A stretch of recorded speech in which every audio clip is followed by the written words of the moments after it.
Eu saúdo a todos os irmãos com a paz de nosso Senhor e Salvador Jesus Cristo.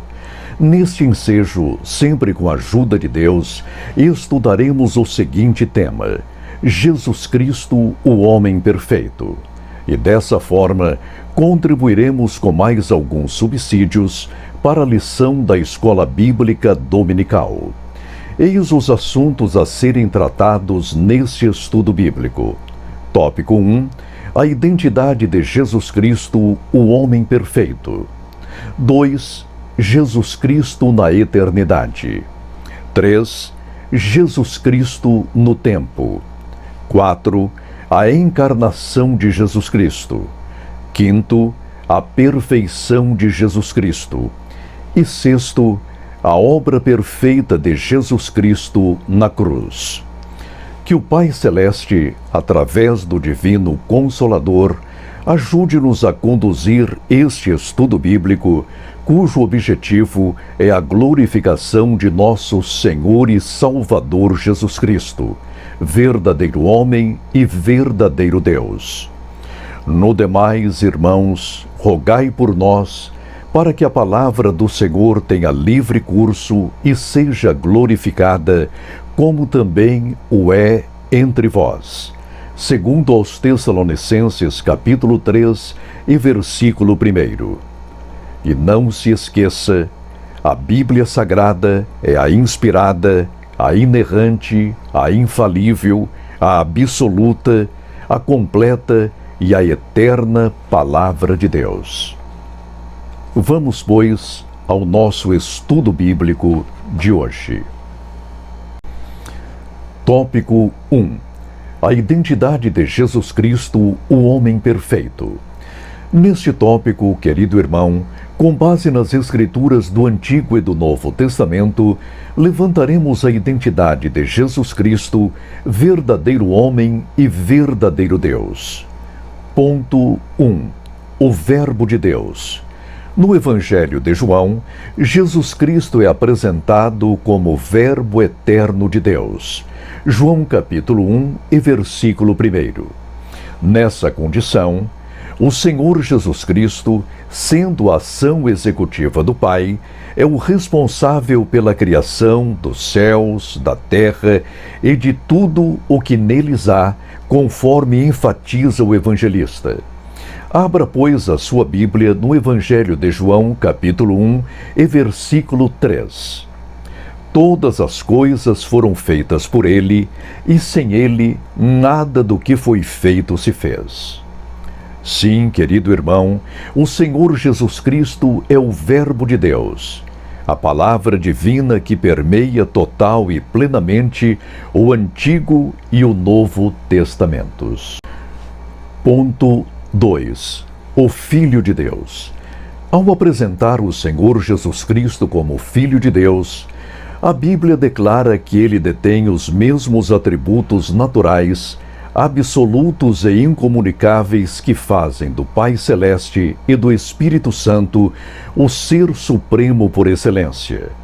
Eis porque os judeus, que não aceitavam o mistério da Santíssima Trindade, queriam prender e matar nosso Senhor, conforme registra João, apóstolo. Abra sua Bíblia em João capítulo 5 e versículo 18. Por isso, pois, os judeus ainda mais procuravam matá-lo, porque não só quebrantava o sábado, mas também dizia que Deus era seu próprio Pai, fazendo-se igual a Deus. Ponto de número 3. O Filho do Homem. Em seu Evangelho, Lucas tem como alvo apresentar o Senhor Jesus Cristo como homem perfeito. Embora Deus de Deus, o Verbo divino, através do milagre único da encarnação, fez-se carne no ventre da Virgem de Nazaré, conforme escreve e registra o médico amado. E respondendo o anjo, disse-lhe: Descerá sobre ti o Espírito de Deus, e a virtude do Altíssimo te cobrirá com a sua sombra. Por isso também o Santo, que de ti há de nascer, será chamado Filho de Deus. Lucas capítulo 1 e versículo 35. E assim, o Filho de Deus, através da concepção virginal e da encarnação divina, faz-se Filho do homem e entre os seres humanos habitou, de conformidade com o registro joanino. E o Verbo se fez carne e habitou entre nós, e vimos a sua glória como a glória do unigênito do Pai, cheio de graça e de verdade.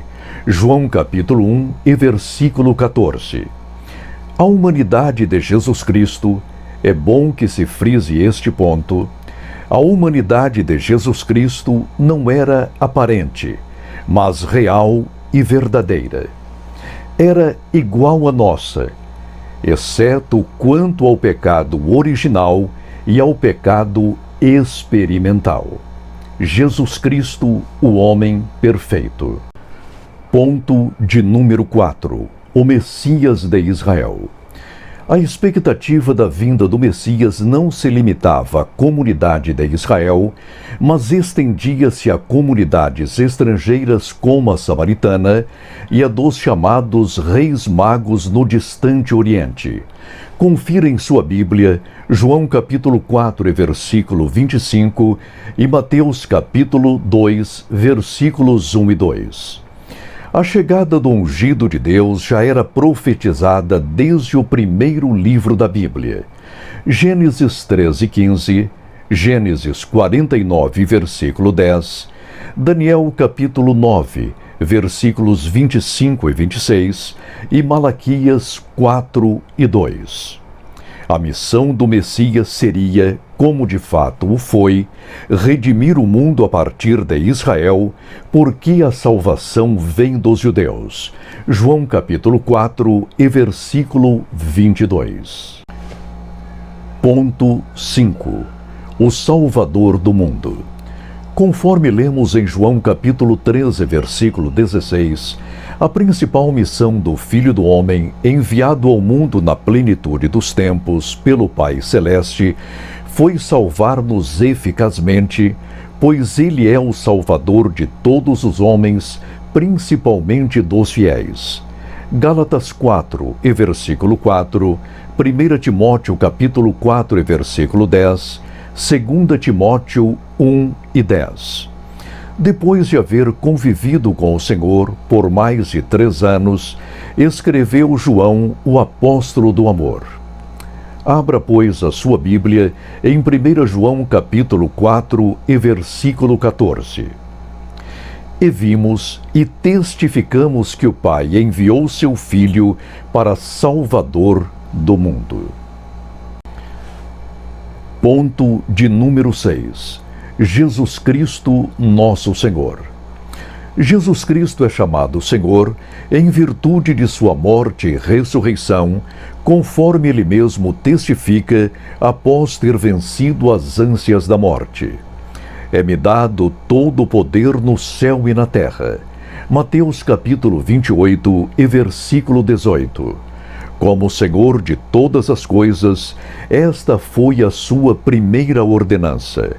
Portanto, ide, fazei discípulos de todas as nações, batizando-os em nome do Pai, e do Filho e do Espírito Santo, ensinando-os a guardar todas as coisas que eu vos tenho mandado, e eis que eu estou convosco todos os dias, até a consumação dos séculos. Amém.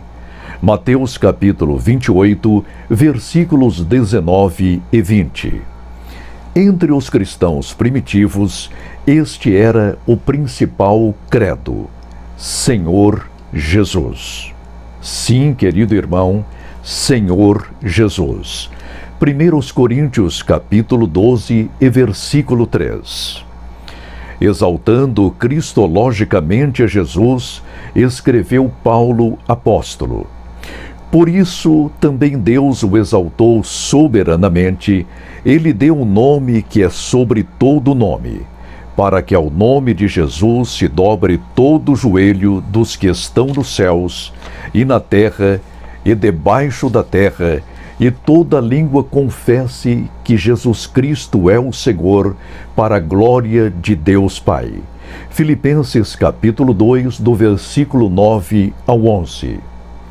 E na inauguração de seu reino milenial, o Senhor Jesus será, finalmente, reconhecido por todos sem exceção, como Rei dos Reis e Senhor dos Senhores, conforme escreve o evangelista. Pelejarão eles contra o Cordeiro, e o Cordeiro os vencerá, pois é o Senhor dos Senhores e o Rei dos Reis. Vencerão também os chamados, eleitos e fiéis que se acham com ele. Apocalipse capítulo 17 e versículo 14. Tópico de número 2. Jesus Cristo na eternidade. Neste tópico, querido irmão, constataremos que o Senhor Jesus Cristo sempre esteve com o Pai Celeste, pois é o eterno Filho de Deus. Não tendo início nem fim, ele é não somente eterno, como Pai da eternidade. Mateus capítulo 9 e versículo 6. Poética, mas verdadeira e plenamente, o profeta descreve a eternidade de nosso Senhor e Salvador Jesus Cristo. E tu, Belém Efrata, posto que pequena entre os milhares de Judá, de ti me sairá o que governará em Israel, e cujas saídas são desde os tempos antigos, desde os dias da eternidade. Miqueias capítulo 5 e versículo 2. Atentemos agora ao ponto de número 1. Jesus no âmbito da Santíssima Trindade. Na condição de Filho de Deus e da segunda pessoa da Santíssima Trindade, o Senhor Jesus Cristo jamais teve início e jamais terá fim. Quando ainda não havia céus nem terra, já desfrutava ele de plena, amorosa e perfeitíssima comunhão com o Pai e com o Espírito Santo, pois o amor entre as pessoas da Santíssima Trindade é real e perfeitíssimo. João capítulo 3 e versículo 35. Em sua oração sacerdotal, deixa-nos o Senhor entrever um laivo desse período eternal. E agora, glorifica-me tu, ó Pai, junto de ti mesmo, com aquela glória que tinha contigo antes que o mundo existisse. João capítulo 17, versículo 5 e 24. Ponto 2. Jesus no âmbito do plano da salvação. Foi ainda no período eternal, que precedeu a criação dos céus e da terra, que o Senhor Jesus, na presciência do Pai, já era visto como o Cordeiro de Deus que tira o pecado do mundo. Efésios capítulo 1 e versículo 4 e Apocalipse capítulo 13 e versículo 8. Ao orar, evocando a nossa redenção, Jesus rogou ao Pai: Pai, aqueles que me deste, quero que, onde eu estiver, também eles estejam comigo, para que vejam a minha glória que me deste, porque tu me amaste antes da fundação do mundo. João capítulo 17 e versículo 24. Ponto de número 3. Jesus no planejamento dos céus e da terra. Sendo Jesus o Verbo de Deus e a ação executiva do Pai, esteve ele no planejamento e na criação de todas as coisas, quando ainda nenhuma delas existia. Falando com a sabedoria de Deus, declara Jesus através dos lábios de Salomão, o sapientíssimo Rei de Israel. Abra sua Bíblia, pois, em Provérbios capítulo 8, versículos 22 e 23. O Senhor me possuiu no princípio de seus caminhos, desde então, e antes de suas obras. Desde a eternidade fui ungida, desde o princípio, antes do começo da terra. Jesus, o Verbo de Deus. Sem ele, nada existiria. Tópico de número 3. Jesus Cristo no tempo. Inaugurado o período temporal e histórico, o Senhor Jesus, como Verbo de Deus e ação executiva do Pai, toma parte ativa em todos os eventos da história sagrada. Mesmo oculto no Pai Celeste e ainda não revelado quer aos anjos, quer aos homens, sua ação é clara e inequívoca. Ponto 1. Jesus na criação do mundo. Sendo Jesus o Verbo de Deus, esteve ele ativamente com o Pai e com o Espírito Santo na criação dos céus e da terra, conforme declara o apóstolo do amor. Todas as coisas foram feitas por ele, e sem ele nada do que foi feito se fez. João capítulo 1 e versículo 3. Ponto 2. Jesus na inspiração das Sagradas Escrituras. Desde Moisés até Malaquias, todos os autores sagrados, ao profetizarem, fizeram-no inspirados pelo Espírito de Cristo, conforme declara Simão Pedro. Confira, por favor, em sua Bíblia, 1 Pedro capítulo 1, versículos 10 e 11. Leiamos, pois, o texto sagrado. Da qual salvação inquiriram e trataram diligentemente os profetas que profetizaram da graça que vos foi dada, indagando que tempo ou que ocasião de tempo o Espírito de Cristo, que estava neles, indicava, anteriormente testificando os sofrimentos que a Cristo haviam de vir e a glória que se lhes havia de seguir. Aliás, não somente o Antigo, mas igualmente o Novo Testamento foram inspirados pelo Espírito de Cristo, a terceira pessoa da Santíssima Trindade. 2 Timóteo, capítulo 3, e versículo 16. Ponto 3. Jesus profetizado e tipificado. O Senhor Jesus, como principal tema da Bíblia Sagrada, foi amplamente profetizado e tipificado desde o Gênesis até o último livro do Antigo Testamento, de acordo com o autor da Epístola aos Hebreus. Confiramos, pois, o texto sagrado.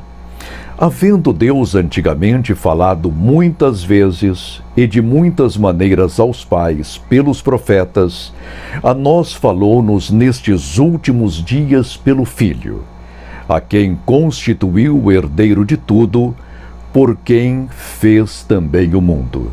Hebreus capítulo 1, versículos 1 e 2. Tópico de número 4. A encarnação de Jesus Cristo. Sem dúvida alguma, a encarnação de nosso Senhor Jesus Cristo constitui-se no maior evento da história sagrada, juntamente com a sua ressurreição física. Neste tópico, consideraremos alguns fatos de sua encarnação. Ponto 1. O decreto da encarnação de Jesus Cristo, o Filho de Deus. Ao discorrer sobre o fato histórico, verídico e incontestável da encarnação de Jesus Cristo, o autor da Epístola aos Hebreus fala sobre o decreto do Pai Celeste quanto à encarnação e nascimento de seu Filho. Porque a qual dos anjos disse jamais: Tu és meu filho, hoje te gerei. Eu lhe serei por pai, e ele me será por filho. Hebreus capítulo 1 e versículo 5. Aliás, o próprio Filho, profeticamente, refere-se, através do salmista Davi, a este decreto. Proclamarei o decreto. O Senhor me disse: Tu és meu filho, eu hoje te gerei. Salmo capítulo 2 e versículo 7. Ponto de número 2. A encarnação, o nascimento, a morte e a ressurreição de Jesus deram-se na plenitude dos tempos, quando o Império Romano estava no auge. Interpretando corretamente o seu tempo, sob a inspiração do Espírito Santo, o apóstolo Paulo revela que a encarnação de Nosso Senhor dera-se na plenitude dos tempos, quando as principais culturas da época, a romana, a grega e principalmente a hebraica, estavam no auge. Gálatas capítulo 4 e versículo 4. A supremacia cultural de Israel, da Grécia e de Roma foi evidenciada na sentença de morte do Filho de Deus que lhe veio a encimar a cruz. Acompanhe-me, por favor, abrindo a sua Bíblia em João capítulo 19, versículos 19 e 20. E Pilatos escreveu também um título e pô-lo em cima da cruz. E nele estava escrito: Jesus Nazareno, Rei dos Judeus. E muitos dos judeus leram esse título, porque o lugar onde Jesus estava crucificado era próximo à cidade, e estava escrito em hebraico, grego e latim.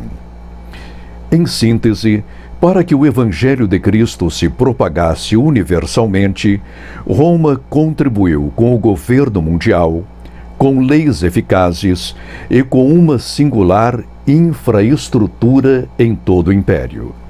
A Grécia, por seu turno, contribuiu com o idioma franco do império e com a especulação filosófica que levou os gentios a questionarem sua própria realidade espiritual. E, finalmente, Israel contribuiu, ofertando-nos o Salvador do mundo, as alianças passadas e presentes, as Escrituras Sagradas e com as sinagogas que, de alguma forma, ajudaram a propalar entre a gentilidade o conhecimento do Deus único e verdadeiro. Ponto de número 3. A encarnação de Jesus era real e não aparente. Não podemos explicar a divina encarnação por ser o maior mistério da história sagrada, conforme enfatiza o apóstolo Paulo. E, sem dúvida alguma, grande é o mistério da piedade. Deus se manifestou em carne, foi justificado no Espírito, visto dos anjos, pregado aos gentios, crido no mundo e recebido acima na glória. 1 Timóteo capítulo 3 e versículo 16. Logo, o que podemos reafirmar é que a encarnação de Jesus Cristo, o eterno Filho de Deus, não era aparente, mas real, palpável e facilmente cognoscível. Por isso, testemunha João, o mais íntimo dos apóstolos de Nosso Senhor. E o Verbo se fez carne e habitou entre nós, e vimos a sua glória como a glória do unigênito do Pai, cheio de graça e de verdade. João capítulo 1 e versículo 14. João ainda mostra até que ponto ia o seu conhecimento experimental da encarnação do Filho de Deus. O que era desde o princípio, o que ouvimos, o que vimos com os nossos olhos, o que temos contemplado e as nossas mãos tocaram da palavra da vida, porque a vida foi manifestada e nós a vimos e testificamos dela e vos anunciamos a vida eterna. Sim, a vida eterna que estava com o Pai e nos foi manifestada. O que vimos e ouvimos, isso vos anunciamos, para que também tenhais comunhão conosco. E a nossa comunhão é com o Pai e com o seu Filho Jesus Cristo. 1 João capítulo 1, do versículo 1 ao 3. Ponto de número 4. Ignorar ou negar a encarnação de Jesus Cristo é a maior apostasia que alguém pode cometer. Equivale a fazer-se anticristo. Atentemos à advertência de João, apóstolo. Porque já muitos enganadores entraram no mundo, os quais não confessam que Jesus Cristo veio em carne. Este tal é o enganador e o Anticristo. Segunda carta de João, versículo 7. Conclui-se, por conseguinte, que sem a encarnação e sem a ressurreição de Jesus Cristo, não teríamos qualquer esperança quanto à vida eterna. Eis o credo de ouro do apóstolo Paulo. Abramos as nossas Bíblias em 1 Coríntios capítulo 15 e versículo 20. Mas de fato Cristo ressuscitou dentre os mortos, e foi feito as primícias dos que dormem. Tópico de número 5. A perfeição de Jesus Cristo. O Senhor Jesus é a perfeição das perfeições. Seja como Deus, seja como homem, ele era e é perfeitíssimo. Foi perfeitíssimo também como o profeta que havia de vir, como sumo sacerdote de nossa confissão e como Rei dos Reis e Senhor dos Senhores. Ponto 1. Jesus, o Deus perfeito. Mesmo antes de sua gloriosa ressurreição, o Senhor Jesus já era reconhecido por seus discípulos como Deus de Deus. Afinal, ele veio ao mundo como Emanuel, o Deus conosco. Mateus capítulo 1 e versículo 23. Eis a confissão sincera, direta e contundente de Natanael. Rabi, tu és o Filho de Deus. Tu és o Rei de Israel. João capítulo 1 e versículo 49. E Tomé, ao comprovar a ressurreição corporal e física de Jesus, louvou-lhe a divindade. Senhor meu e Deus meu. João capítulo 20, versículos 27 e 28. Já o apóstolo Paulo, no maravilhoso hino cristológico que ele, sob inspiração do Espírito Santo, compôs aos irmãos em Filipos, exalta e louva a dupla natureza de nosso Senhor, verdadeiro homem e verdadeiro Deus. De sorte que haja em vós o mesmo sentimento que houve também em Cristo Jesus, que, sendo em forma de Deus, não teve por usurpação ser igual a Deus, mas esvaziou-se a si mesmo, tomando a forma de servo, fazendo-se semelhante aos homens. Filipenses 2, do versículo 5 ao 7. Ponto 2. Jesus, o homem perfeito. Durante toda a sua vida terrena, o Senhor Jesus foi um homem perfeito e, como um homem perfeitíssimo, portou-se.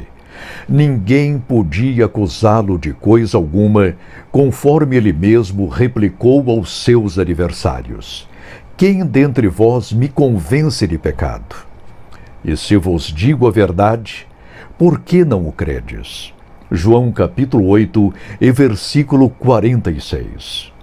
O apóstolo Pedro descreve com sobeja propriedade a perfeição espiritual e moral de nosso Senhor. Porque para isto sois chamados. Pois também Cristo padeceu por nós, deixando-nos o exemplo para que sigais as suas pisadas. O qual não cometeu pecado, nem na sua boca se achou dolo ou engano. O qual, quando injuriavam, não injuriava, e quando padecia, não ameaçava, mas entregava-se àquele que julga justamente. 1 Pedro capítulo 2 e versículo 22. Enfim, o Senhor Jesus, em virtude de suas insuperáveis perfeições, é descrito como o imaculado Cordeiro de Deus. 1 Pedro capítulo 1 e versículo 19. Ponto 3. Jesus, o profeta perfeito. Sendo Jesus o Filho de Deus e o Verbo divino, tinha ele autoridade como profeta que havia de vir, Deuteronômio capítulo 18 e versículo 15, para profetizar em seu próprio nome. Eis porque em seus pronunciamentos assim iniciava suas alocuções. em verdade vos digo. Mateus capítulo 5 e versículo 18. Aliás, identificou-se ele como a própria verdade. Eu sou o caminho e a verdade e a vida. Ninguém vem ao Pai senão por mim. João capítulo 14 e versículo 6. Os que o ouviam sabiam estar ali um verdadeiro e autêntico profeta de Deus, o profeta dos profetas, pois ele mesmo é o espírito da profecia. Apocalipse capítulo 19 e versículo 10. Enfim, repito, Jesus é o profeta dos profetas e a profecia em si, pois nele tudo se cumpre. Ponto de número 4. Jesus, o sumo sacerdote perfeito. Ao contrário dos sacerdotes da ordem de Levi, o Senhor Jesus, ao morrer em nosso lugar, apresentou-se como oficiante e a vítima. Eis como o autor da Epístola aos Hebreus descreve o Senhor Jesus Cristo, o nosso perfeito sumo sacerdote. Porque nos convinha tal sumo sacerdote, santo, inocente, imaculado, separado dos pecadores e feito mais sublime do que os céus, que não necessitasse, como os sumos sacerdotes, de oferecer a cada dia sacrifícios, primeiramente por seus próprios pecados e depois pelos do povo. Porque isto fez ele uma vez, oferecendo-se a si mesmo. Porque a lei constitui sumos sacerdotes a homens fracos, mas a palavra do juramento, que veio depois da lei, constitui ao Filho perfeito para sempre. Hebreus capítulo 7, do versículo 26 ao 28. Sumo sacerdote da ordem de Melquisedeque e, portanto, eterno, a morte não lhe interrompeu o ofício. Mas, ressurreto de entre os mortos, continua a interceder por nós, porque é o nosso perfeito mediador, conforme escreve o apóstolo João. Meus filhinhos, estas coisas vos escrevo para que não pequeis. E se alguém pecar, temos um advogado para com o Pai, Jesus Cristo o justo. E ele é a propiciação pelos nossos pecados, e não somente pelos nossos, mas também pelos de todo o mundo. 1 João capítulo 2 e versículo 1. Ponto 5. Jesus, o Rei perfeito. Ao contrário dos reis meramente humanos, transitórios e efêmeros, o Senhor Jesus efetivou o seu reino com a própria morte. Depois de sua ressurreição física e largamente comprovável, declarou aos seus discípulos: É-me dado todo o poder no céu e na terra. Portanto, ide, fazei discípulos de todas as nações, batizando-os em nome do Pai e do Filho e do Espírito Santo, ensinando-os a guardar todas as coisas que eu vos tenho mandado. E eis que eu estou convosco todos os dias, até a consumação dos séculos. Amém. Mateus 28, do versículo 28 ao 20. Rei dos reis e Senhor dos senhores, Jesus Cristo, o eterno Filho de Deus, conquistou o mundo através do Santo Evangelho. Eis porque, no final de todas as coisas, apresentar-se-á como o Senhor dos céus, da terra, do tempo e da eternidade, conforme revela-nos o evangelista. E vi o céu aberto, e eis um cavalo branco, e o que estava sentado sobre ele chama-se Fiel e Verdadeiro, e julga e peleja com justiça. E no manto e na sua coxa tem escrito este nome: Rei dos Reis e Senhor dos Senhores. Apocalipse 19, versículos 11 e 16. Tópico de número 6. A obra perfeita de Jesus Cristo na cruz. Através de sua morte no Calvário, o Senhor Jesus salva-nos através de sua graça, regenera-nos por intermédio de sua palavra, justifica-nos por meio de sua eterna e perfeita justiça, santifica-nos, tendo como base o seu preciosíssimo sangue, e, finalmente, levar-nos-á a morar na Jerusalém celeste, quando ele vier arrebatar a sua amada igreja.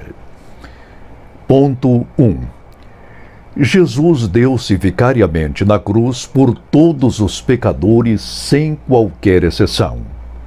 Sim, querido leitor, Jesus morreu por todos os pecadores, e não somente por aqueles que, na presciência de Deus, haveriam de aceitá-lo como seu único e suficiente Salvador.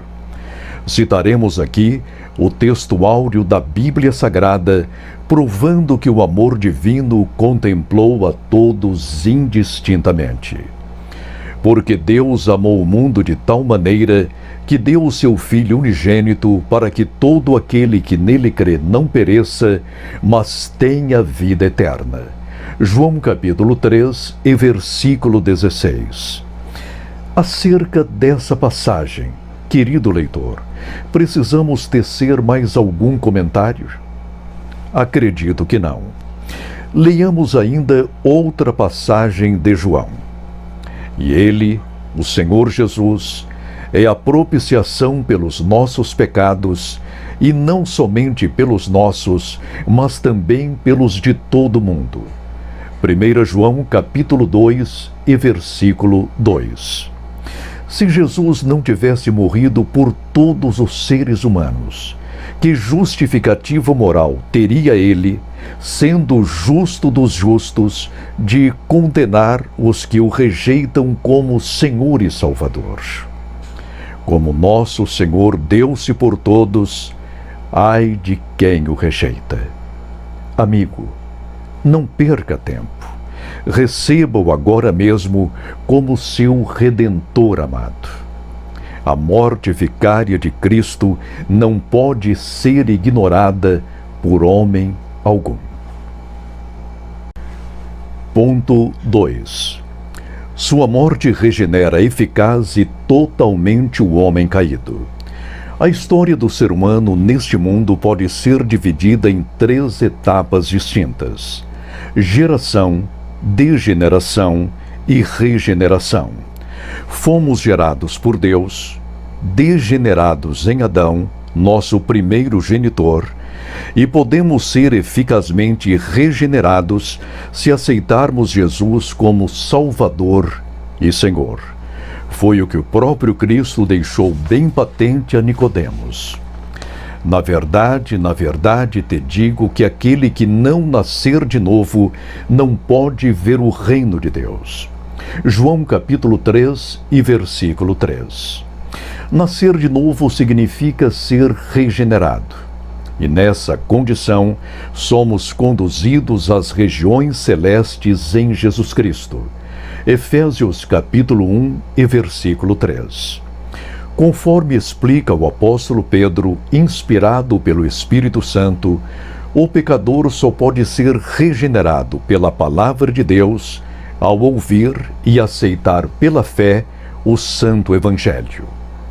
Sendo de novo gerados não de semente corruptível, mas da incorruptível pela palavra de Deus viva e que permanece para sempre.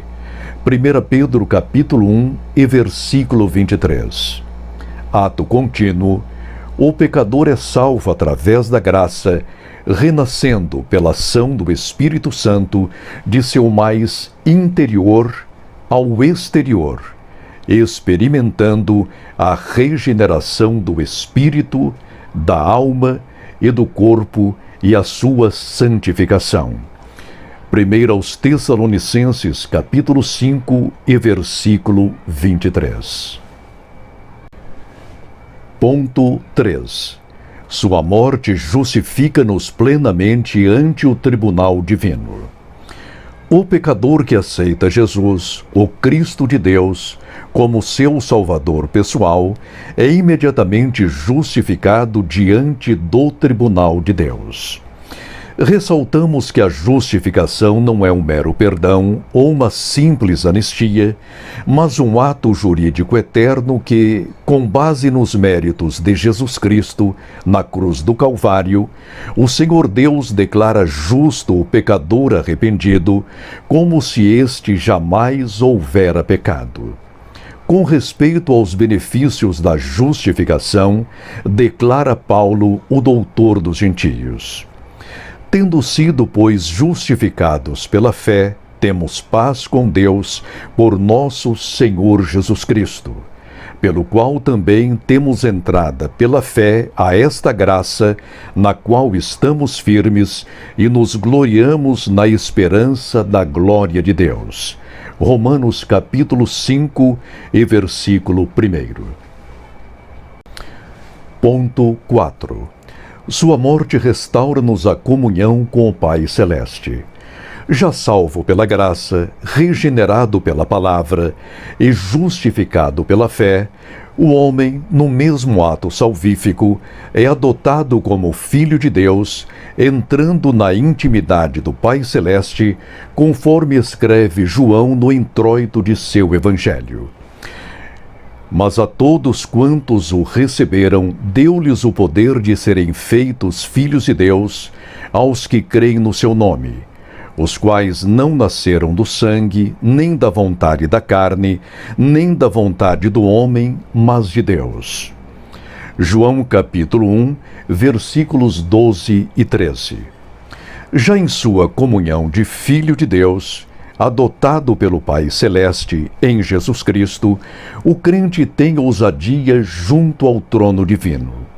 Confira, por favor, em sua Bíblia, Gálatas capítulo 4 e versículo 6. E porque sois filhos, Deus enviou aos vossos corações o Espírito de seu Filho que clama, Abba, Pai. Ponto número 5. Sua morte levar-nos-á a morar na Jerusalém Celeste. E agora, estando a desfrutar da salvação plena em Jesus Cristo, o crente aguarda o retorno do Filho de Deus. Ele sabe que, mesmo que esteja morto, quando do arrebatamento da igreja, será ele ressuscitado para ir ao encontro do Senhor nos ares. Atentemos a esta passagem do apóstolo Paulo, bastante conhecida. Abra sua Bíblia em 1 aos Tessalonicenses, capítulo 4, do versículo 16 ao 18. Porque o mesmo Senhor descerá do céu com alarido, e com voz de arcanjo, e com a trombeta de Deus, e os que morreram em Cristo ressuscitarão primeiro. Depois nós, os que ficarmos vivos, seremos arrebatados juntamente com eles nas nuvens, a encontrar o Senhor nos ares, e assim estaremos para sempre com o Senhor. Portanto, consolai-vos uns aos outros com estas palavras. Quando a Igreja de Cristo enfrentava grandes dificuldades e tribulações e vicissitudes, o apóstolo Pedro assim consolava os santos. Mas nós, segundo a sua promessa, aguardamos novos céus e nova terra em que habita a justiça. 2 Pedro capítulo 2 e versículo 13. Conclusão. Na consumação de todas as coisas, após o juízo final, será inaugurada a Jerusalém Celeste. Ali, entre os santos de todos os tempos e de todos os lugares, desfrutaremos da companhia do Senhor Jesus Cristo, verdadeiro homem e verdadeiro Deus. Assim o evangelista descreve o venturoso momento. Leiamos com atenção Apocalipse capítulo 21, do versículo 1 ao 8. E vi um novo céu e uma nova terra, porque já o primeiro céu e a primeira terra passaram, e o mar já não existe. E eu, João, vi a santa cidade, a nova Jerusalém, que de Deus descia do céu, adereçada como uma esposa ataviada para o seu marido. E ouvi uma grande voz do céu que dizia: Eis aqui o tabernáculo de Deus com os homens, pois com eles habitará, e eles serão o seu povo, e o mesmo Deus estará com eles, e será o seu Deus. E Deus limpará de seus olhos toda lágrima, e não haverá mais morte, nem pranto, nem clamor, nem dor, porque já as primeiras coisas são passadas.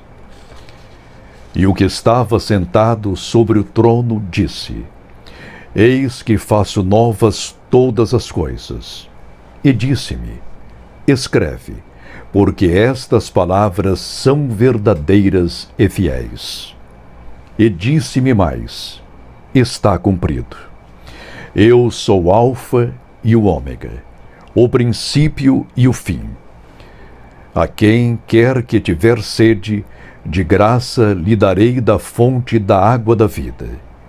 Quem vencer, herdará todas as coisas, e eu serei seu Deus, e ele será meu filho. Mas quanto aos tímidos, e aos incrédulos, e aos abomináveis, e aos homicidas, e aos fornicadores, e aos feiticeiros, e aos idólatras, e a todos os mentirosos, a sua parte será no lago que arde com fogo e enxofre, o que é a segunda morte. Maranata, ora vem, Senhor Jesus Cristo. Ajuda-nos, Senhor.